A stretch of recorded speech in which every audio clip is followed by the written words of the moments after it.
Modern sleds are faster than the classics. Say that on any forum and watch the death threats roll in. But I'm saying it anyway, because I've ridden both eras, and the truth matters more than nostalgia. Today, I'm breaking down the world's most powerful and savage snowmobiles. Not the prettiest, not the most comfortable, the ones that demand respect. I'm starting with 5 timeless classics. The sleds many of us owned, crashed, and rebuilt. Then I'm fast-forwarding to today's monsters that are worth your garage space in 2026. Starting at number 1, from the late 90s and early 2000s, it's the Arctic Cat Thundercat 1000. The original Lake King that set records people still chase today. I remember the first time I saw one launch, January 1999, Lake Winnebago. Guy next to me had a bone stock Thundercat. He disappeared. Not figuratively, literally vanished into the distance before my brain processed what happened. You know why? Arctic Cat stuffed a 992 cubic centimeter Suzuki-built triple into a chassis that weighed about as much as a modern mountain bike. The result was 172 horsepower in showroom trim. Guys with pipes and clutching were hitting 180. Top speed? Documented runs over 120 miles per hour on ice in 1999. The Thundercat dominated grassroots drag racing for a solid decade. Every January, guys would trailer these things to frozen lakes across Minnesota, Wisconsin, and Michigan. Line up, pin it. Most races were over in 8 seconds. The sound alone separated it from everything else. That triple scream at 8,000 RPM sounded like mechanical violence. Neighbors 3 miles away knew when you fired it up. And what made it genuinely savage was that it was bulletproof. That Suzuki triple could take abuse that would grenade modern motors. Guys were running these sleds hard all day without failures. The aftermarket went crazy for Thundercats. MBR, P-pipes, clutch kits, porting work. Riders on hardcore sledder forums still argue about the best setup 25 years later. But there was a catch. The Thundercat handled like a dump truck. It was built for straight lines, not corners. Try throwing it into a tight turn at speed, and you'd learn about physics the hard way. Didn't matter though, because when you owned a Thundercat, you owned the lake. Period. At number 2, throughout the 90s into early 2000s, it's the Ski-Doo Mach Z, the muscle sled that declared war on frozen lakes and revived Ski-Doo's performance throne. Ski-Doo had a problem in the early 90s. Polaris and Arctic Cat were dominating performance markets. Ski-Doo was known for reliable trail sleds, not speed demons. The Mach Z changed that conversation overnight. 1993, Ski-Doo dropped a 780 cubic centimeter Rotax triple into an aggressive chassis and called it Mach Z. The name alone told you what it was built for. Pure, unapologetic speed. These things made 140 horsepower right out of the crate. Later 800cc versions pushed that higher. But the power delivery was what made riders obsessed. That Rotax triple hit like a sledgehammer. Zero lag. Just instant, violent acceleration that pinned you to the seat. Mach Z is legendary because this wasn't just fast in a straight line. The chassis actually handled. You could rail corners, then blast down the next straight. That combination was rare in the 90s. Yeah, of course, race teams loved them. The Mach Z dominated vintage racing circuits for years. Even today, you'll see guys campaigning restored Mach Zs in vintage classes. The cult following is real. Search Mach Z on any snowmobile forum, and you'll find threads with hundreds of replies. Guys arguing about which year was best, what modifications matter, who ran the fastest times. If you owned one back then, you know that feeling. You owned the sled, the one that made everyone else jealous. At number 3, from 1998 to 2002, it's the Yamaha SRX700, the lightweight precision king with a cult following. Yamaha took a different approach than everyone else. Instead of chasing displacement, they built a 700cc triple that focused on power-to-weight ratio and handling. The result was 140 horsepower in a sled that felt like it weighed nothing. The SRX used Yamaha's YPVS variable exhaust system. Basically, exhaust valves that adjusted based on RPM to optimize power delivery. At low RPM, the system kept the power band smooth. At high RPM, it opened up, and that triple screamed. The transition was abrupt. You'd be cruising at 6,000 RPM, then crack the throttle past 7,500 and the sled transform. Riders called it getting on the pipe. Addictive doesn't begin to describe it. SRX dominated snowcross and trail racing from 1998 through the early 2000s. The combination of snap and reliability was unmatched. Yamaha reliability meant these sleds survived race seasons that destroyed other brands. I always wanted one, never owned it, but I rode my friends enough to know that was the perfect blend of fun and fury. Light enough to throw around, powerful enough to embarrass bigger sleds, reliable enough to actually finish rides without drama. Forum guys still call it the devil in blue. That aggressive styling with the performance to back it up. Interestingly, values haven't dropped. Clean examples still sell for serious money. That tells you everything about how people feel about these machines. They were special then. They're special now. At number 4 from the late 90s, it's the Arctic Cat ZRT800, the bulletproof trail warrior that handled everything with ease. While everyone obsessed over Thundercats and drag racing, the ZRT800 was quietly becoming the most reliable performance sled you could buy. The ZRT800 used Arctic Cat's own triple motor, pushing 140 horsepower. It ran and ran and ran. The reliability is one of the main reasons this sled built a massive following. Search ZRT on any vintage snowmobile forum, and you'll find threads about sleds with 15,000 plus miles still running strong. The power delivery was smooth but aggressive. Not the violent hit of a Mach Z, more like a steady, relentless pull that just kept accelerating. Trail riders loved them because you could actually ride all day without fatigue. The ergonomics were good. The suspension soaked up bumps. The motor didn't vibrate you to death. But when you wanted to embarrass someone, you could. Pin that throttle and the ZRT800 would run with anything on the trail. Maybe not on the lake, but on twisty trails where handling mattered? Game over. Arctic Cat nailed the balance between performance and durability. This was the reliable beast we beat on for years without consequence. And that's exactly what most of us actually needed. At number 5, from the mid-90s, it's the Polaris XCR, the performance game changer that pushed Polaris into high-performance dominance. Polaris had been building solid sleds for decades, but the XCR changed everything. This sled used Polaris's own Fuji-built triple-making 100-plus horsepower in various configurations. What made it savage wasn't outright power. It was versatility and handling. The XCR chassis was agile. You could actually lean it into corners without wrestling the handlebars. I know that might not sound impressive now, but in the mid-90s, most sleds handled like freight trains. The aftermarket went absolutely nuts for XCRs. AN pipes, Boss seats, different skis, clutch kits. Guys were building custom XCRs that ran with anything. I see why so many of you still swear by them. They were pure 90s muscle.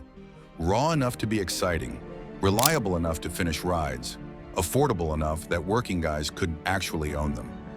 The rider-forward ergonomics started with this platform. Polaris figured out that moving your body forward improved handling. Every modern sled uses that concept now. XCR models dominated grassroots racing circuits, not because they were the fastest, because they were fast enough and handled better than most competition. That combination won races. And honestly, guys, these sleds were fun. Like seriously, not intimidating, not sketchy, just genuinely fun to ride hard. That's worth more than peak horsepower numbers. All right, let's fast forward to today. I've shared the timeless classics that many of us grew up with, the machines that taught us what savage really meant. But modern sleds have surpassed those legends in every measurable way. More power, better handling, less maintenance, and speeds that demand genuine respect. I've ridden most of these. Some I own, and I'm telling you straight, these are worth your garage space heading into 2026. So let me show you why. At number 6, the 2025 Lynx Shredder RE, it's Europe's unbeatable favorite, built for real Scandinavian brutality. Most American riders have never heard of Lynx. That's a mistake. Lynx is owned by BRP, the same company that makes Ski-Doo, but Lynx builds sleds specifically for European conditions, and this platform is their mountain killer. The Shredder RE uses the turbocharged 850 E-Tech Turbo R, making 180 horsepower. Built on the Radian Squared platform with KYB Pro, 46 shocks designed for aggressive, deep snow riding. The 3,900 designation means 154-inch track. Long enough for serious flotation in powder, but short enough to stay nimble when you're threading trees. Here's what separates it. This sled is overbuilt for punishment. European riders take these things over rocks, through forests, across terrain that would bend softer American sleds. The Lynx doesn't care. The turbo maintains power at altitude. Take this to 10,000 feet and it pulls like you're at sea level. That matters when you're climbing faces that require every bit of available power. The PPS steering system adjusts effort based on speed, light at slow speeds for maneuvering, heavier at high speeds for stability. I love how it fights back. There's a mechanical toughness that's hard to describe. It doesn't try to be comfortable. It's built to conquer. Crossover and mountain riders in the Alps swear by this platform. These are guys riding conditions Americans would call impossible. The suspension is firm, almost harsh at low speeds. But at speed, over rough terrain, it soaks up impacts that would rattle your teeth on softer setups. Mind you, this isn't a beginner's sled. It demands respect and skill. But for experienced riders who want European-level brutality, the Lynx Shredder RE is your weapon. At number 7, the current model is the Yamaha Sidewinder SRX. The SRX name is back, and it brought friends. 200 horsepower, turbocharged, 4-stroke. Yamaha took everything people loved about the original SRX700 from the late 90s and asked, what if we tripled the power and added a turbo? The result is genuinely amazing. The Sidewinder uses Yamaha's Genesis 998 cubic centimeters turbocharged 3-cylinder 4-stroke. Yeah, 4-stroke, not the 2-stroke scream you're used to. But don't let that fool you. This thing pulls like a freight train from 3,000 RPM all the way to redline. That turbo torque is addictive. Pin the throttle and the sled just accelerates, and keeps accelerating. Top speed, guys are seeing 125 plus miles per hour on GPS. Bone stock. The chassis is built for that power. Fox QS 3 shocks, tuned suspension, aggressive ergonomics that put you in position to control 200 horses. Lake racers love Sidewinders. Grassroots drag racing, these things dominate. The 4-stroke torque off the line is brutal. While 2-strokes are screaming to get on the pipe, the Sidewinder is already 3 lengths ahead. That turbo sound is different. Not the traditional sled sound, more like a sport bike mixed with a jet engine. What I like the most is, of course, reliability. 4-stroke reliability with supercar performance. Guys are putting 5,000 plus miles on these without major issues. Try that with a 200 horsepower 2-stroke. The fuel economy is almost reasonable. You can actually ride all day without constantly stopping for gas. Trail riders who want comfort with savage power swear by Sidewinders. It's fast enough to embarrass anyone.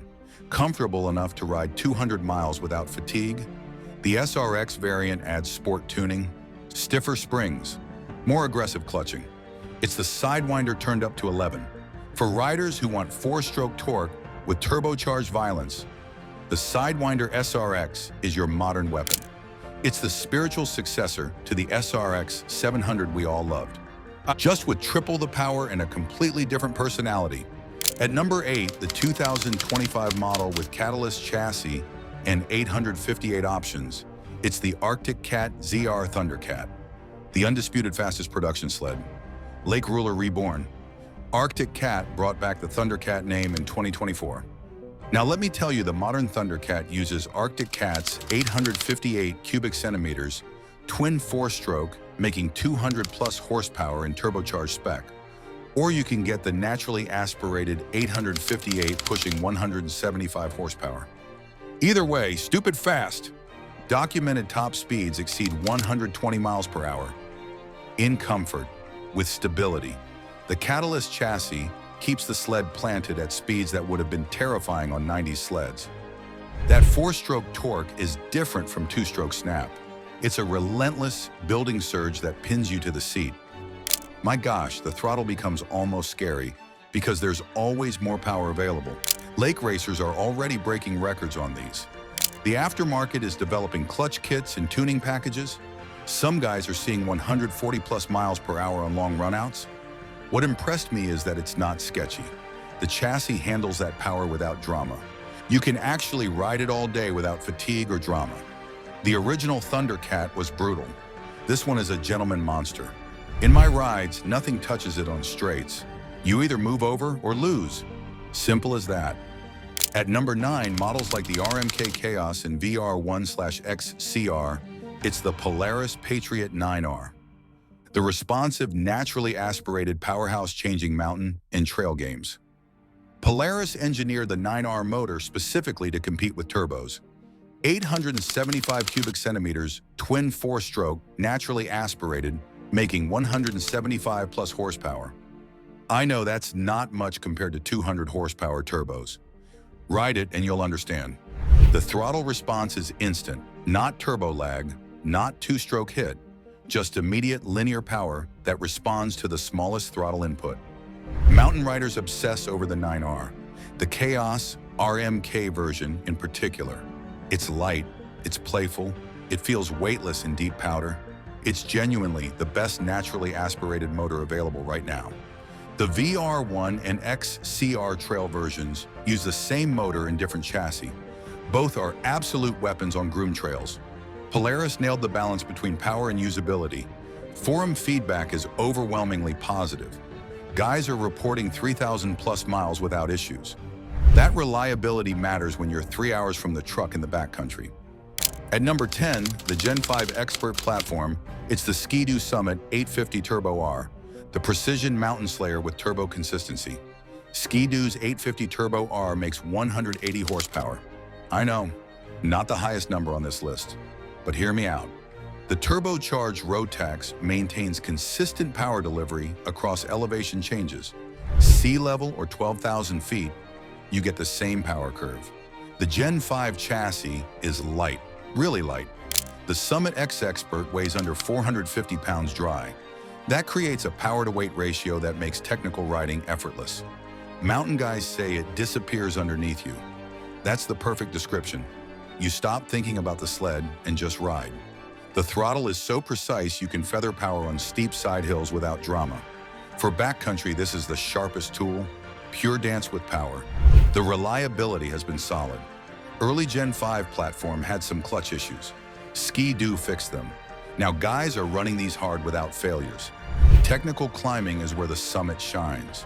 That combination of lightweight, instant throttle response, and consistent turbo power lets you attempt lines that would be impossible on heavier sleds. If you live for technical mountain riding, the Summit 850 Turbo R is your weapon. It's exactly what a savage mountain sled should be. Before you go, let me just clear out there's no single king here. Your choice depends on what you value. Want nostalgia and the smell of premix? Build a clean ZRT or XLT and enjoy that two-stroke symphony. Want modern dominance with four-stroke reliability? The ZR Thundercat or Patriot 9R will destroy anything on trails or lakes. Want European-level toughness? Lynx builds sleds that laugh at conditions Americans call extreme. Want mountain precision? Yep, the Summit Turbo R is your scalpel. I've been riding for over 3 decades. I've owned dozens of sleds, crashed more than I'd like to admit, rebuilt motors in my garage at 2 a.m. because I pushed them too hard. And I'm telling you, the machines available right now are legitimately savage. But I need to hear your story. What sled did you own that made you feel invincible? The one where you didn't care about comfort or fuel economy, just raw power. Mine was a '98 Mach Z 800. Bought it with 2,400 miles. Sold it with 9,600. Never rebuilt the motor, just rode it like I stole it. Drop your sled in the comments. Tell me the mileage. Tell me if you crashed it. And if you want more honest breakdowns, hit that subscribe button and check out the next video here.